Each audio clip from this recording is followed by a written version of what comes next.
peppers, and then the tomatoes. Peppers are fun to grow, easy to grow, and because we love salsa and put up salsa every summer and put it in all kinds of things, we always have the mild hot peppers as well as the regular hot peppers. As well as the regular sweet peppers, sweet bell peppers. And I've listed the varieties that really do well here. And you notice that on the peppers,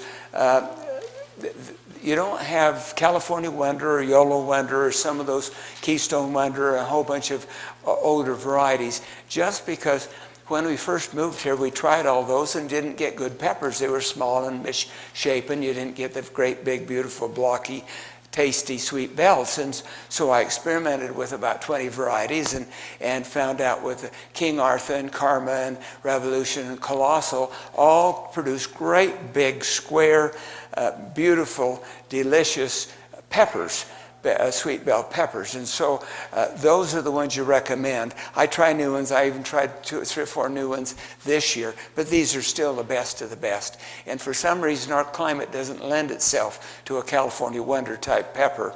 And so I wouldn't even try it. They just don't do well here, but these varieties do. And then you notice on your list that you've got 3 so-called hot peppers. No, those are mild hot peppers. The heat in peppers is measured in Scoville. Scoville are heat units. And anywhere between 0 and 2,000 Scovilles is a mild hot pepper. Anywhere between 2,000 and 10,000 is a medium hot pepper. And anywhere between 10,000 and 400,000 Scovilles is a very, very hot pepper that if you're not raised in south of our border, you probably don't want to try.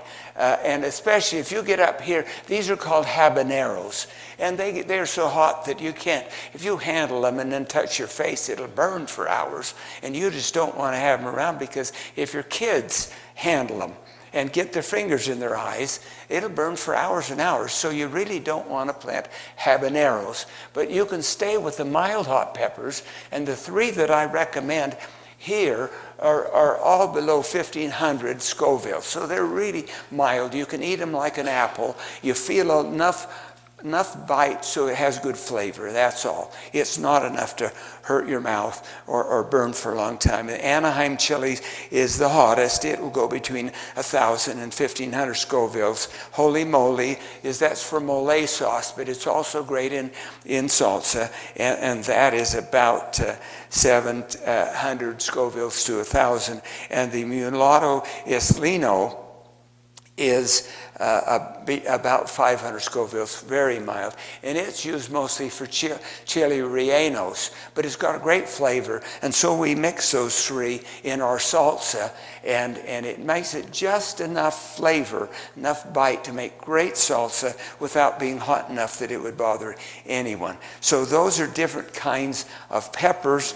You grow a pepper, and remember, you're going to be watering it once a week. It's not like a tomato. It doesn't root down 10 feet. And so it roots down, 5 to 7 feet deep. And it's just not as big a plant or as deep-rooted. And we plant them again every year. They do really well here. And if you look in the book under peppers, you'll see pictures of peppers that we grow, and just off a few plants, we will fill 3 or 4 of these Utah fruit boxes filled with peppers just from one picking, and you're picking these things over a period of a couple of months. So you get lots of peppers, and of course you're using the drip system. And I don't use the black plastic, but I don't want weeds. So what I do, I just take grass clippings, and I put grass clippings over the top of the bed, about 6 inches deep. As the season goes on, they pack down a little bit, but you can water right through, so you can put the drip system either under it or on top of it, but you don't get any weeds. So it's great. And then I plant my peppers on both sides of the bed. So they're growing up here on both sides. They get fairly tall, but surprisingly, they don't ever blow over with me. But I suppose if I watered every day, they would. But once a week is just fine. And so if you're looking down the bed, I will plant them 18 inches apart down the bed and stagger them back and forth. And they get fairly tall. They don't spread like a tomato. They're not viney. They're a fairly tall bush, and they just get covered with peppers. Just tons of them. I was going to bring several colors of peppers, but I forgot. But anyway, they're easy to grow, and they do really well here. And so you probably want to at least try some of the mild hot peppers and the sweet bell every year. They're so easy. My wife will have to speak up in the back, but she just cuts the seed pod out of the top of the thing. You just cut the seed pod out, and then you just take those peppers, and do we blanch them? No, just stick them in a gallon freezer bag.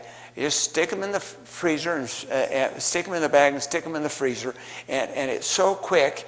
And then all winter, when you want to have peppers, you want to have stuffed green peppers, you just take them out of the freezer, and there they are, and they're big, beautiful peppers. They're so easy to put up and easy to grow. You probably ought to grow peppers, and you can plant a lot in a fairly small space. And so another reason you ought to grow peppers.